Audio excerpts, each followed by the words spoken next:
Magandang araw mga koys. Pagpasensyaan nyo na at ngayon pa lang ako nakapag-upload ulit dahil na busy po tayo sa ating work. At for today's video nga ay update sa ating munting negosyo. At ito nga ang manukan ng mga broiler. At baka nga kayo magtaka at bakit LED lights yung aming ginamit. At dahil ngayon na din ang ating yellow bulb, kaya yan na lang muna ang aming inilagay. At dito nga sa aming munting negosyo ay mayon ako business partner. At yan ngay wala nang iba kundi ang auntie ko. Itong sisiw nga namin ay 1 week na sa amin at malaki-laki na, kaya yung kanilang panuka ay medyo malalaking butil na. At nang kami ngay nagsimula sa negosyong ito, nagsimula kami sa 35 pirasong sisiw. At nang lumaki ay bininta namin yung 15 piraso. At ang 20 piraso naman ay hinanda namin noong fiesta.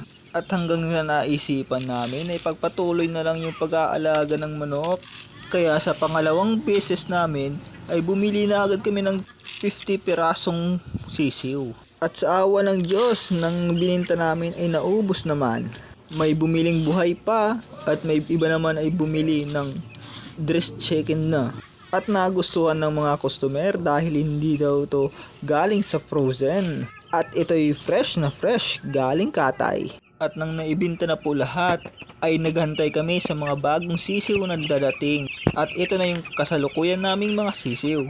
Ang binili pala namin ngayong sisiw ay 30 pesos.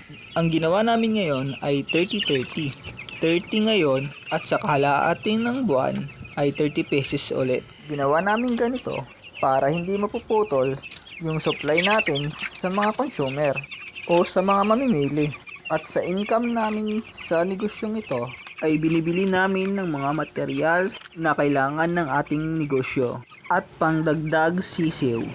Para sa pagbili namin sa susunod na mga sisiw, pagkain at vitamins nito ay wala na kaming lalabas na pera at manalig lang tayo na sana itong ating munting negosyo ay kahit papano ay lumaki. See you sa ating susunod nating video.